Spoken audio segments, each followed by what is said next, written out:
It was early autumn in the year 1895. Alfred Sackville Jones and Lord Ernest Du Bois were sitting in front of an open fire in Alfred's apartment. On the table lay a heap of bones, all that remained of the meal they had just eaten. Licking a finger, Alfred got to his feet. "Now, after such a satisfying and filling meal, Ernest, my dear fellow, I suggest that we finish off with one of my very special wines." Alfred pulled the cork from a dusty bottle and filled a glass with dark red wine. His eyes lit up as he passed the glass under his nose. Perfect! Absolutely perfect! Maison d'Armagnac 1880. I've been saving it for a special occasion. Special occasion? What are we celebrating, old boy? First of all, my birthday, which of course you completely forgot. And secondly, the end of another successful adventure. Alfred passed the glass to Ernest, who raised it in the air with a smile. "Sorry for forgetting your birthday, dear boy. I've got a hopeless memory. I'm not sure I even know my own birthday. What age am I anyway? 28 or 29? You're 33. And a liar. You have a brilliant memory. You know by heart everything about every bat that has ever existed. Ah, now that's different." Alfred, who worked for a newspaper called The Globe, and Lord Ernest had just returned from Norway, where they had solved an unusual case. A count and his family had gone to live in an old castle that the count's uncle had left him in his will. However, after a week, a strange figure without a head and dressed like a Viking began appearing at midnight. The Viking roared as loudly as he could and scared everybody. Naturally, everybody in the castle was very upset, which was why they asked Alfred and Lord Ernest for help. As he drank his wine, Ernest looked out through the window into the streets of London, but all he could see was smoke and fog. "You know, Alfred, old chap, I have to admit that this is jolly good wine. You don't happen to have any more, do you, by any chance?" Alfred poured more wine, and Ernest made himself comfortable again. "You know, I rather like this ghost hunting business." Ernest began to laugh as he lit his pipe. What a hopeless actor that Viking was. Quite terrible. I've seen better acting done by Great Aunt Agatha's church drama group. He sounded more like a mouse than a monster. What a devil! Imagine trying to frighten Dye family out of the castle so that he could claim it as his. Well, we solved that case, which makes 3 so far this year. I think we're becoming quite famous. Alfred went to his desk and picked up the newspaper and looked admiringly at the headline. "Britons find Viking's missing head." Suddenly he looked very serious. "Do you believe in ghosts, Ernest?" "I'd like to, but I'm very much afraid they don't exist. A pity, really." "Well, I'm not so sure." Just then the doorbell rang, which made both men jump a little. Who on earth can it be at this time of night? A minute or so later, Alfred's servant entered, holding a telegram. Alfred tore it open. He disliked telegrams. His eyes moved quickly down the paper. A look of relief appeared on his face. "You know, I think we're in business again, my dear Ernest. It's from... guess who... Oh, come on, don't keep me in suspense. Count Dracula of Transylvania." Count Dracula, Dracula. The name rings a bell. "I believe you have got a bad memory after all. Those pointed teeth, I'll never forget them as long as I live. Enough to make your blood run cold." Teeth. Yes, of course, a handsome pair, all right. Perfect for sucking blood, eh? And those bloodshot eyes. What a funny-looking man he was. And what a frightful accent! He sounded like an old frog. Well, come on. Alfred held the telegram under the lamp and started reading. Dracula Village 1, off November, 1895. Will always remember my visit to England, and particularly meeting you and your remarkable friend, who knows so much about bats. I have bad news. I am dying and badly in need of your help. I wish to clear the Dracula name before I leave this world. Please come quickly. Yours, Count Vlad Dracula. Alfred noticed the excitement on Lord Ernest's face. How about it then, old chap? Can you pack your bags by tomorrow and be at the station by, let me see. Alfred took the train timetable from the shelf and looked up the departure times from Charing Cross to Dover. 7.32? AM or PM, old boy? Why, AM, of course. Thought so. You know how I hate getting up early in the morning. I can always go without you.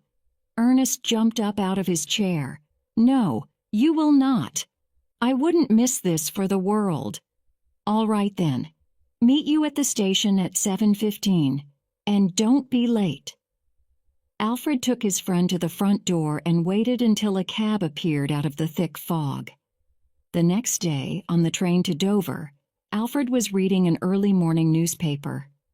The headline on page 3 caught his eye. Ernest, look at this. Vampire Count dead. Ernest half opened his eyes and looked sleepily at his friend. What's that? Count Dracula of Transylvania died this morning in his castle near Vilcea, Transylvania, after a short illness. Oh, and look at this. It says, a report from a reliable source says that before his death, the Count had asked 2 British experts to clear his name. Good heavens, news travels fast. Well, now that he's dead, I suppose there's no point in going on. The newspaper nearly fell out of Alfred's hands. What are you saying? I'm certainly not going back. Ernest, think of what you'll be missing. You might even get the chance to see the Transylvanian vampire bat in person. Ernest's eyes suddenly came alive. All right, you've persuaded me. Wonderful, wonderful. Alfred lay back happily in his seat and allowed the rhythm of the train to send him to sleep. Suddenly he woke up with a start. Ernest, do you think we've got everything we need? You mean passports and so on? Well, no. I was thinking more of, protection. Let me see. I've got my derringer, my buffalo knife, and some rope. That should do. And of course I was twice boxing champion at school. Well, yes, but I was wondering whether we should have brought a cross with us and, maybe some garlic. I had no idea you were religious, old boy, and as for garlic, I didn't know you had French tastes. Ernest burst into laughter, which made Alfred feel rather silly. So he picked up his paper noisily and pretended to read. Ernest just fell back to sleep, dreaming he was in a coffin and meeting the vampire bat. A visit to Count Vlad. The journey across Europe was long and tiring. Ernest slept most of the day, waking at night to study the nightlife through the carriage window, or read his favorite writer, Edgar Allan Poe, while Alfred read endless books about famous people in Transylvanian history. By the time they reached Vienna, he knew all there was to know about every Dracula back to the 16th century. As the train made its way deeper into Dracula's country, Alfred was just finishing the 5th and last volume of El Complete History of Transylvania. Fascinating. It was partly thanks to him that the Turks didn't conquer the rest of Europe, They say he was a fearless officer, loved by his men. Who on earth are you talking about, dear fellow? I wish you wouldn't always expect me to read your mind. The first Dracula, Prince Vlad Dracula, a great chap.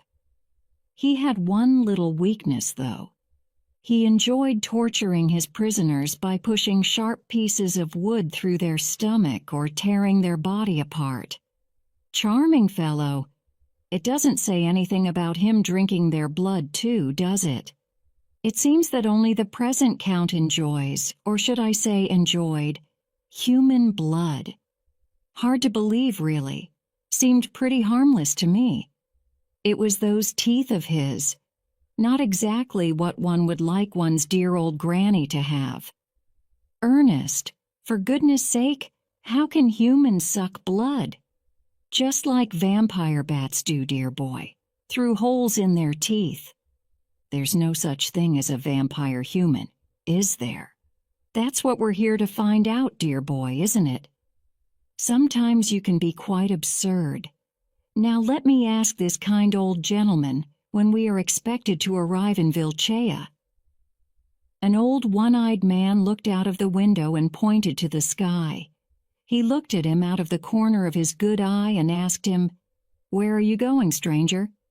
"Castle Dracula, to help the Count with a spot of trouble.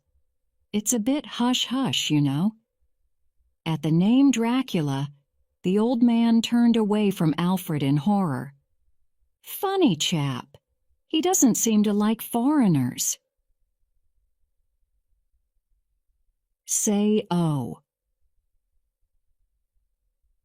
4 hours later, just as the moon was appearing above the top of the mountain, the train pulled into Vilcea station. Alfred and Ernest, along with one other passenger, got off and walked to the entrance to find Dracula's servant, who was supposed to meet them there. I hope he got our message. I don't fancy staying here the night. Hardly had Alfred spoken than a crooked old man appeared from the shadows. His name was Gregory, and he wore a black overcoat, black gloves, and a black top hat. He spoke so quietly that Alfred had to bend over to hear him. Aliford Shackwell Gons and Lord Ernest, I suppose. Just call me Alfred. I think it would be easier. It was very good of... Follow. Alfred and Ernest followed the old man to where a black carriage and 2 black horses were waiting outside. As soon as they had got in, the driver set off on the last part of their journey to Dracula Castle. Say, yea, Alfred был разбудить звук копыт коней на дереве. The carriage had stopped on the bridge over the water surrounding Dracula Castle. Then they passed under the thick stone walls. By the dim light of the carriage, Ernest caught a glimpse of the enormous old door. Did you see that, Alfred? A bat. You've got bats on the brain, dear boy. No, really, carved on the door. I'm sure it was a vampire bat. When they entered the main building of the castle, the 2 servants were standing in deadly silence, ready to receive them. They too were in black, and their unsmiling faces looked like carved stone. Rodolfo, the Count's butler, was a giant of a man, and had a large head with deep, hollow eyes. Mania, the cook, was about half his size and even older than Gregory, with a shrunken head covered in thin white hair. As Mania took them up to their room, the sound of their feet echoed through the empty castle. She said nothing, just grunted and puffed as she slowly climbed the spiral stone steps. Finally alone, Alfred threw himself on the big 4-poster bed and felt the soft velvet covers. I don't know about you, old boy, but I've been looking forward to this moment for weeks. Ernest was wide awake and examining the room with his candle. The silence is quite scary, isn't it? This place must be full of ghosts. You can't scare me, old boy. I'm so tired I'd even share my bed with a ghost." Just as he said that, he heard a tap which made him sit up with a start. Old Gregory half opened the door and held out a letter. "Mr. Alfred Shagswill, a letter from my master." "That's funny. I thought the Count was dead." "I expect he wrote it before he died." Just as Gregory had left, Ernest let out a cry from the other end of the bedroom. "You know, I think you've been given the Count's bedroom." Ernest shone his candle on the portrait of the Count on the wall. The teeth were not visible, only the dark bloodshot eyes. Alfred looked at the pillow where the Count's head once lay. "Do you mean to say that the Count died here?" "Most likely, old sport. You wouldn't like to change beds, would you?" Alfred broke open the wax seal and began to read. "Dear Alfred, I feel my life leaving me. We may not meet in this world. Whatever happens, come and see me when you arrive. I will be waiting with a warm heart. I have committed a crime, but not the crime of which I am Named. The time has come for my shame and that of others to be shown to the world. Don't leave a stone unturned, and remember, you can lead a horse to water, but you cannot make him drink. Hurrah of the vampire bat and the lover. I cannot go on. My mind and soul are preparing to leave for a better world. I leave the name of Dracula in your hands. I trust Dial. As an Englishman and a gentleman, you will tell the truth, and nothing but the truth. Your honorable servant, Count Dracula." Alfred looked up at the Count's portrait, and for a moment Lai thought he saw the mouth move. "That portrait is almost alive. I'd swear I saw his face move just now." "Funny you should say that, old boy. The canvas seems a bit wet." Ernest rubbed the canvas with a finger. "Looks awfully like blood." "Blood? Can't be. Probably just paint, this damp climate." "Unlikely." Ernest smelt the substance on his finger, but said nothing. "Now, what do you think the Count meant when he said, 'Come and visit me when you arrive'? After all, he knew he was dying. He probably meant visit him in his grave." "You mean dig up his coffin? It won't be too difficult. They only buried him a few days ago. Do you realize what you're saying?" "Absolutely, dear boy. It might be more fun than sleeping in those coffins they call beds." "Oh, all right. When shall we do it then?" "I know you're dying to get down to work, but I'm quite tired. How about tomorrow night? We can talk to the servants and find out more about the Count." "Good idea." Alfred yawned and started unbuttoning his shirt. "By the way, did you mean it when you said you'd like to have the Count's bed?" "Yes, dear boy, but I'd hate to spoil your fun." No, really, Ernest, old chap, I insist." "Are you absolutely sure?" "Quite, dear boy, quite." Ernest leant over Alfred, who was snoring peacefully. "Boo! Ah!" Alfred screamed, and sent the covers flying. Then he saw Ernest. "Oh, it's you." Ernest, who was fully dressed, handed him his dressing gown. "Who did you expect it to be, dear boy? Count Dracula?" Alfred looked over at the portrait on the wall, which, in the daylight, seemed even more alive than ever, the manic eyes staring at him. Ernest gave him his razor and a shaving brush. "Hurry up, old chap. It's way past breakfast time, and we've got work to do. Now, I've done a little exploring. I got Rodolfo to show me where the Count is buried. I'm afraid his English is a little basic, but he's got the general idea. Oh, you've cut yourself, dear fellow. Blood is running down your neck." As he took a handkerchief from Ernest, Alfred noticed the Count's eyes. Did they really light up at the sound of the word blood? The family graveyard is outside the castle, up a narrow path by the river. Beautiful spot. Wouldn't mind being buried. Here myself. They went down to the dining room and sat at an enormous wooden table loaded with eggs, steak, cheese, liver, and fish, along with bread, butter, honey, jam, and coffee. During the meal, Mania and Rodolfo hovered over them like enormous bats with trays of food. Towards the end, old Gregory staggered in, carrying logs for the fire. Alfred saw his opportunity. "Gregory, my dear fellow, can we have a word?" Gregory grunted and came up to the table. "Can you tell us a little bit about the old chap? The Count, I mean. By the way, it's awfully dark in here. Don't you ever open the shutters?" A look of horror appeared on the old man's wrinkled face. "No, Sir Aliferd. Not since the mistress died." "Oh, so he was married, was he? When did the good woman die?" 45 years ago, Sir Aliferd." 45 years ago. Did I understand correctly? My Romanian is a little rusty. Good heavens! Any children? Gregory looked down at the floor and then whispered a reply. "I see. No children.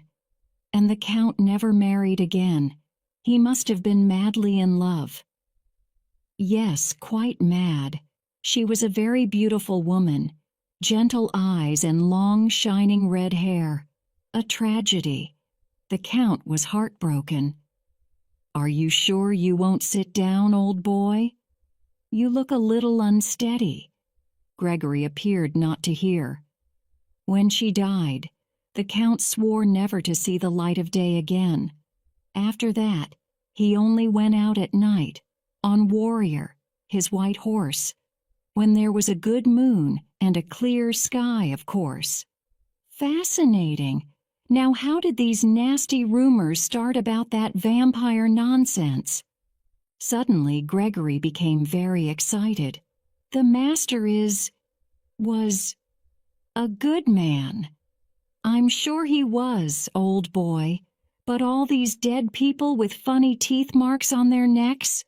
Who or what made them?" Gregory waved his thin old arms in the air. "Not the master! Not the master!" "Calm down, old chap. You'll do yourself an injury. I believe you." Gregory got down on his knees and took Alfred's hand, which Alfred found rather embarrassing. "Sir Aliferd Shagwill Gons, I would die for the master."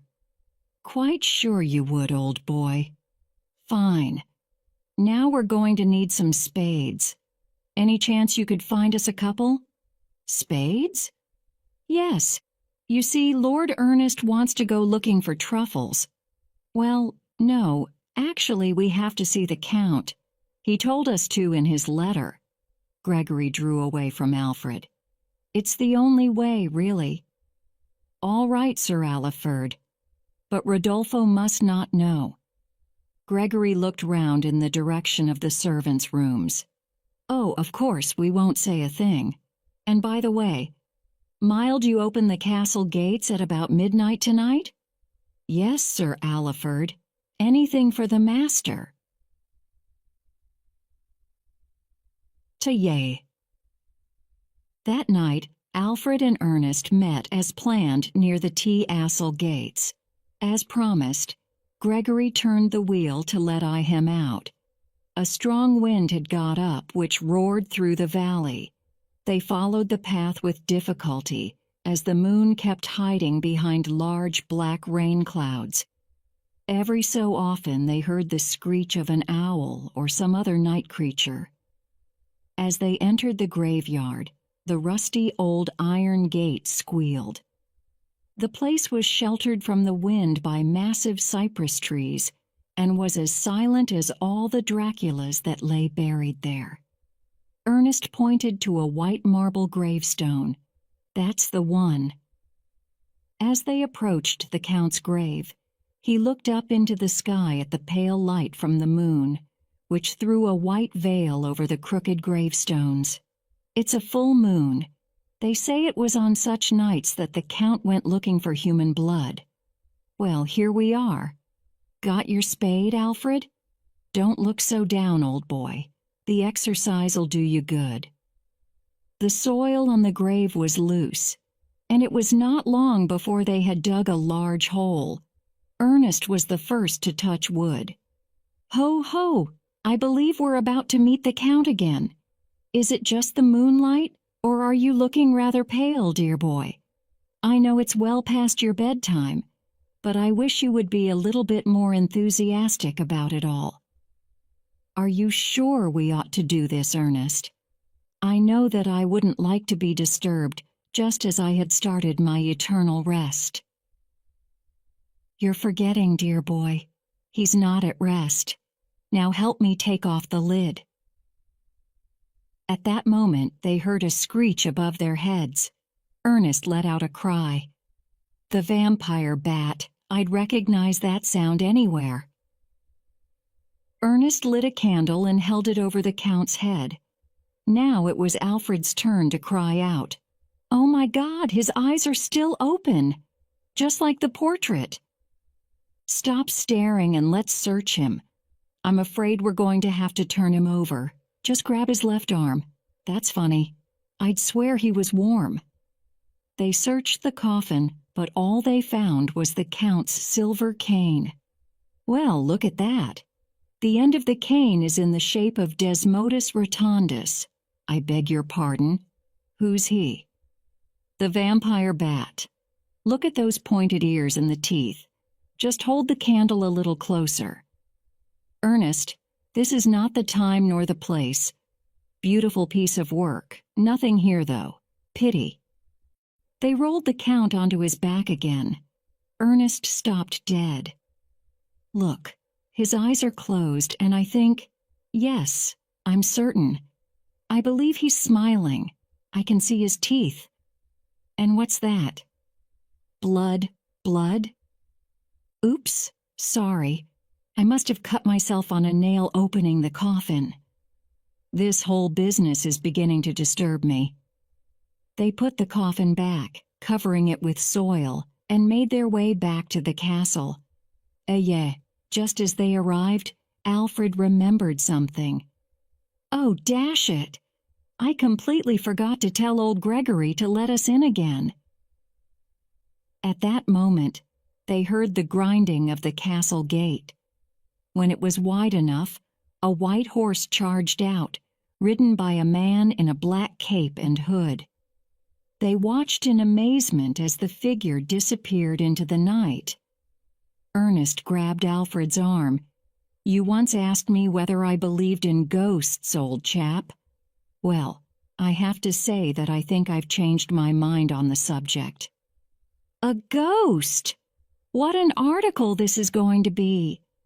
The only trouble is, the Globe won to believe a word of it. They ran through the castle yard and up to their bedroom. As he was taking off his cloak, Alfred noticed the Count's portrait. Look, Ernest, the Count's face. It seems so much more peaceful than before, almost happy. Who's imagining things now? It looks like an ordinary portrait to me. That's exactly what I mean. The next morning, it was Mania who served the two men breakfast. Rodolfo was nowhere to be seen. Concerned, Alfred asked Mania where he was, but she was not one to waste energy on words. Rodolfo's sick. Oh dear, poor fellow. It's the climate, awfully damp, almost as bad as England. Well, give him our regards, will you? By the time he had finished, Mania had already shuffled out of the room. A jolly nice chap, Rodolfo. Takes life a bit too seriously, but... Alfred, don't dead people usually look sort of gray and, well, lifeless? Don't ask me. You're the expert on death, old boy. I like to avoid it myself. Makes me feel rather insecure." The Count had red cheeks, as if he were alive. How very strange. He looked as dead as a doornail to me. Probably put rouge on him. Undertakers like to have their customers looking their best on the big day. Yes, maybe. By the way, I had a funny dream last night. We were at the Dracula cemetery digging up the Count. That was no dream, old boy. It really happened. No, wait. We'd stopped for a rest, and you were sitting on a gravestone eating a sandwich. Eating a sandwich? I'd never eat a sandwich sitting on a gravestone. I know you wouldn't. It was only a dream. Anyway, suddenly the coffin lid began to open, very slowly, and out came long white fingers with pointed nails, followed by the head of the Count, his eyes shining in the moonlight. When he was half out, he looked up at us, and his mouth opened in a broad smile, and I could see his teeth dripping with blood. Suddenly, he spoke in his funny Romanian accent. "Welcome, my friends. I am happy." But before he had time to finish the sentence, there was a horrendous screech, and down flew a vampire bat, which landed on his shoulder. It was the screech that woke me up. Very unfortunate. I don't have many dreams, and I really wanted to see how this one would end. I'm rather glad you didn't. You said scream. About what time? I couldn't go back to sleep, so I lit a candle to read a bit of Edgar, and I happened to look at my watch. It was precisely 2:34. Why? Well, at about that time I heard a scream too, a long blood-chilling scream that seemed to rise from the very heart of the castle. It sounded hollow, as if it was coming from the bottom of a well. Quite disturbing. Yes, it was, rather. It hasn't affected your appetite, though. Quite the opposite. I haven't had an appetite like this for years. I do recommend this fishy stuff. Very tasty with brown bread and butter. Alfred, old chap, this whole business is awfully good fun, isn't it? Screams in the night, ghosts on white horses. What next? I must say, you have an odd idea of fun. As for ghosts on horses, I'm not convinced, though the resemblance was quite astonishing, I must say. Well, I suggest we go into the village and try to get some information from the locals, just as soon as you've had your fill of that fishy-looking stuff. Ugh! You should try it, old boy. Absolutely delicious. Ah, here's Gregory. I say, Gregory, would you be a good chap and run us into the village today? Lord Ernest and I feel like seeing a bit of the local color. Of course, Sir Alfred. I suppose you've noticed, Ernest, that I've joined the aristocracy. Sir Alfred, it sounds rather good, actually. Sir Alfred, M? AOA. The village was miles from anywhere, cut off from the rest of the world by tall, snow-topped mountains. It was pouring with rain, and the main street was deserted, apart from the occasional wet bundle running from one doorway to another. They decided to go straight for the inn. Ernest pushed open the door and entered a dimly lit room full of heavy wooden tables, where some of the locals were drinking and talking. An oil lamp hung from the wooden ceiling. When Gregory and the Englishman entered, silence fell like a heavy cloud. Alfred raised his hand and smiled at the silent watchers. Good day to you all. Frightful weather, isn't it? Jolly fine inn. My compliments to the landlord. Ah, my dear sir. The barman, I suppose? A large man with a red face and white apron was standing by a barrel. Yes? I'd like to buy these fine fellows a drink, and if you have a moment, I'd be grateful if you could give us some information. I'm a journalist, and my friend here is a historian, and we're writing a history of the Dracula family." At the sound of Dracula, heads turned towards the foreigners. "You'd better ask some of them." The barman indicated the drinkers at the tables. "Now, who'd like to have a little chat about the Dracula family?" No one answered. After a minute or so, a young man with fiery red hair rose unsteadily to his feet. "You mean the vampire family? I'll tell you about them. Come over here and sit down." Ernest and Alfred pulled up 2 stools and sat opposite the red-haired man, who seemed a bit drunk. "Jolly nice of you, old chap. The Count likes human blood, especially the blood of young women, just like his wife's, who died mysteriously years ago." "What do you mean, mysteriously?" "She was found dead with tooth marks on her neck. It is believed that they were done by her husband. He killed her then, just as he killed my sister last night." "What did you say? Last night?" "Yes, and she's still up there, with the marks on her neck for all the world to see. Count Dracula may be dead, but he can still kill. My sister, my beautiful sister, she's dead, and I'm certain that he killed her." The man began to sob into his drink. "Steady on, old chap. Sorry to hear about your sister, but these are quite strong accusations. Have you any proof?" Just then, an old man with a country face spoke up from the next table. "That man doesn't know what he's saying. He's from another village. The Count was no vampire. He was a good man. He loved the people of the village. He'll never forget the winter of '82. It started to snow in September and didn't stop until April. The people were starving. What did the Count do? He opened up his stores to the people and kept all of us alive. He nearly starved to death himself. The Count is no vampire." "Very interesting. So how do you explain the deaths and the teeth marks?" The man stopped for a moment and thought. "The vampire bat." Ernest suddenly showed interest. He had learnt the word for vampire bat in Romanian. "What's that about vampire bat?" Alfred told him what the old man had said. "I think we should go and see this young girl. I say, old fellow, you said your sister was killed by the Count. You wouldn't care to prove it, would you?" The drunken young man got to his feet and dragged them to the staircase. They stumbled up, the man talking to himself all the time.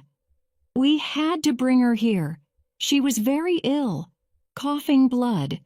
This was the nearest village with a doctor, Dr. Magorsky. But—" They reached the bedroom door. Inside, they could see the body of a young girl laid out on a bed, with a sheet covering the lower part of her body. A woman of about 40 was crying beside the bed. On the other side of the bed, an old man in a black suit was gathering up some surgical instruments. The drunken man fell into the room. Look at the work of the vampire Count." Alfred and Ernest saw a beautiful pale face. On her neck were 2 red dots about an inch apart. The old man turned angrily at the intruders. "Who are you? Get out of here at once." "They're friends of mine, doctor. They didn't believe that." "Well, now you know what a devil the Count was. And still is.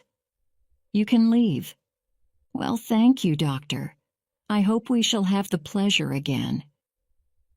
Alfred wished to get out as quickly as possible. Ernest, on the other hand, was quietly looking around the room. Alfred couldn't keep his eyes off the bloodless girl. "I say, Ernest, old chap, I think I need a drink." At the table in the inn below, Ernest was thinking. "I didn't like the doctor at all. Nasty piece of work. Definitely not a gentleman." "Did Toy notice that scratch on his hand?" "I don't know what you're saying, old boy. As soon as we've had this drink, I suggest we get back to the castle."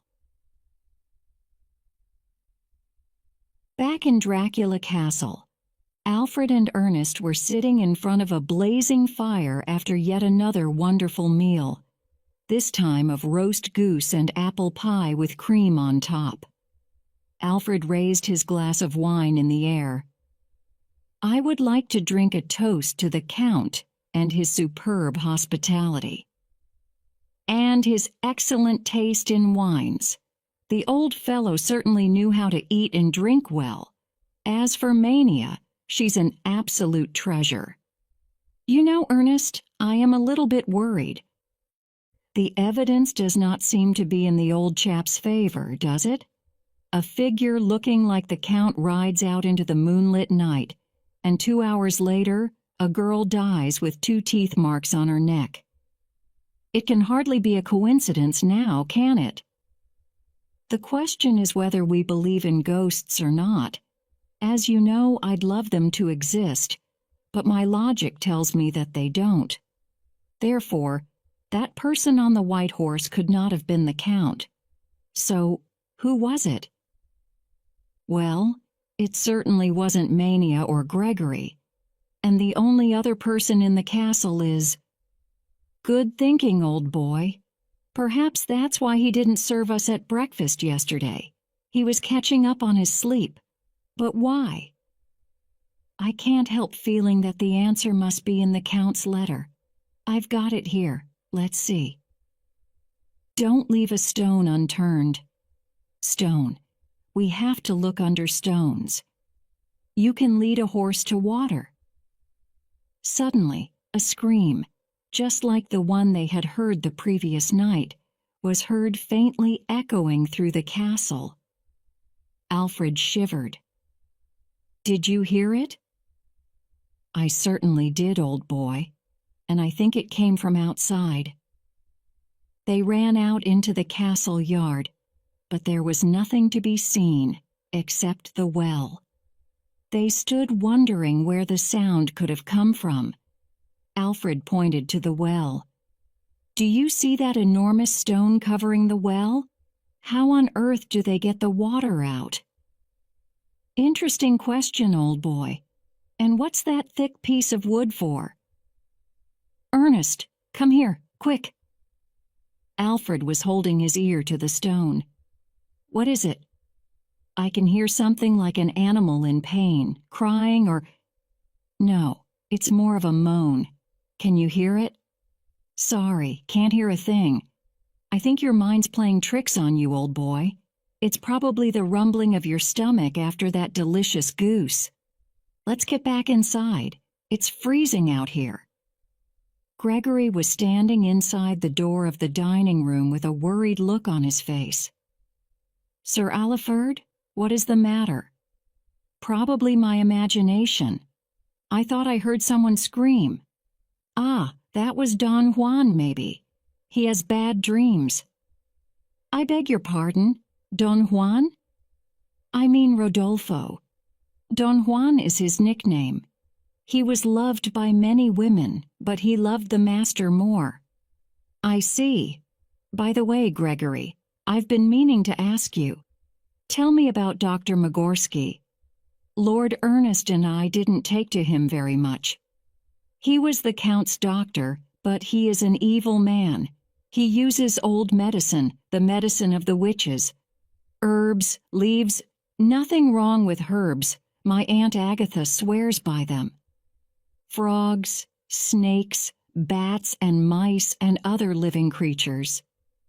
Well, yes, I think Aunt Agatha would draw the line there. He bleeds all his patients. He says losing blood is good for you, but he does not care about health. He is a greedy man who loves only money. Thank you very much, Gregory, old fellow. Bleeds his patients. Good night, Sir Mefford.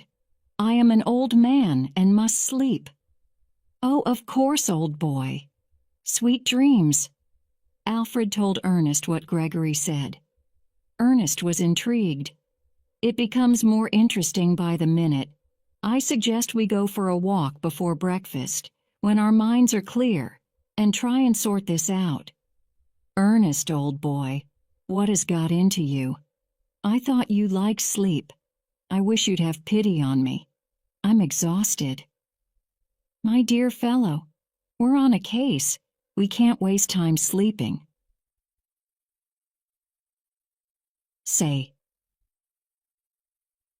The next morning, Alfred and Ernest got up early and went out into the yard for a walk.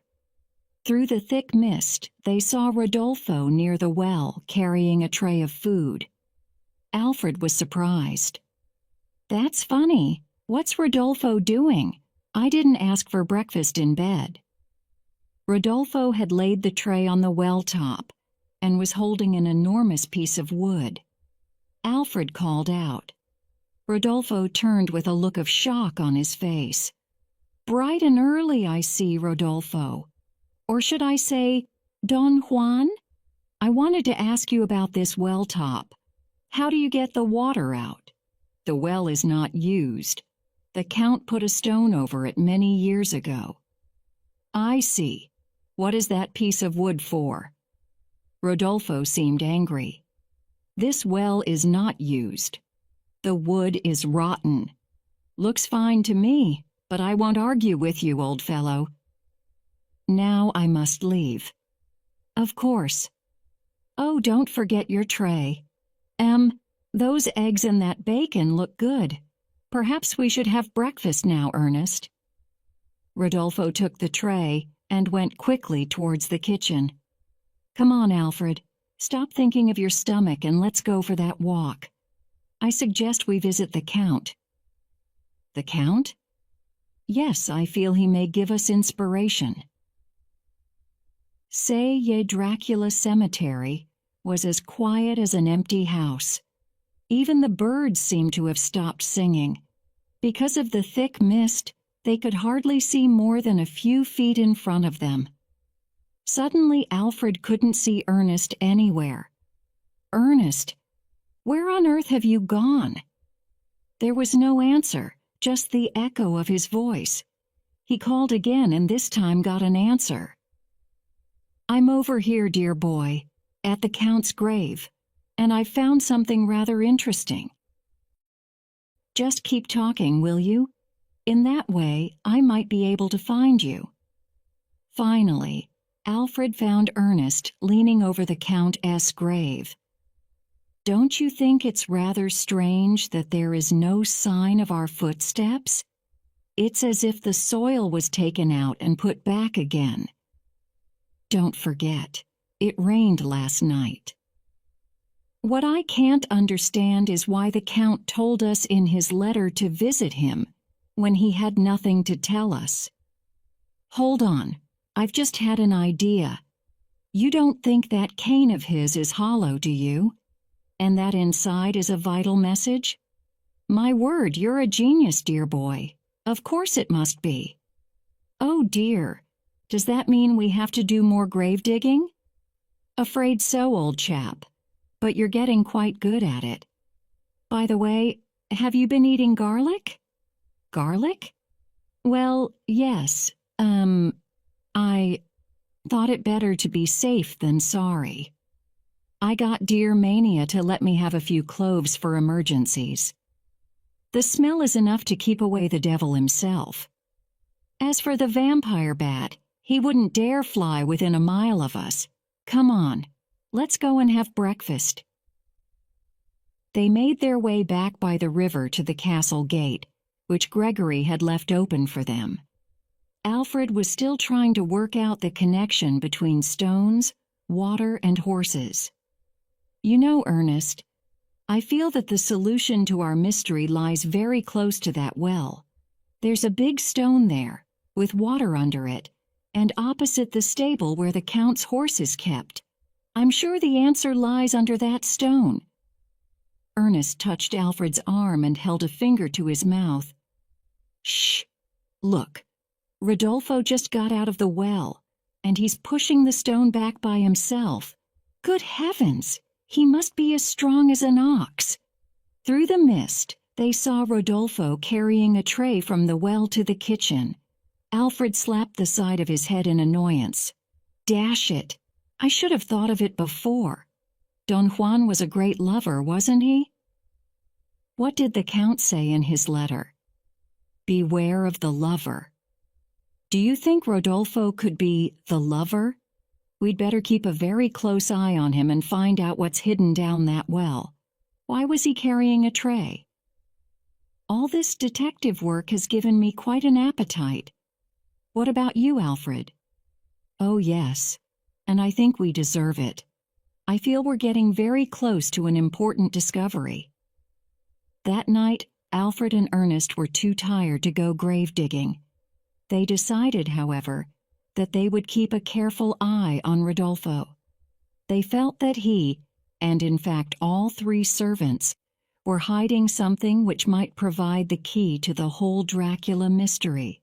So, next morning they got up early, before the mist had risen, and slipped out into the castle yard to wait for Rodolfo to appear with his tray of food, as they believed he almost certainly would. About 10 feet from the well, Gregory had parked the carriage with the Dracula coat of arms and the head of the vampire bat painted in gold on the side. They decided that this would be a good place to hide. Ernest looked at his watch. Do you think he's not coming? We've been here for nearly an hour. Perhaps he heard us come out and realized that we're after him. Well, let's give him another 15 minutes.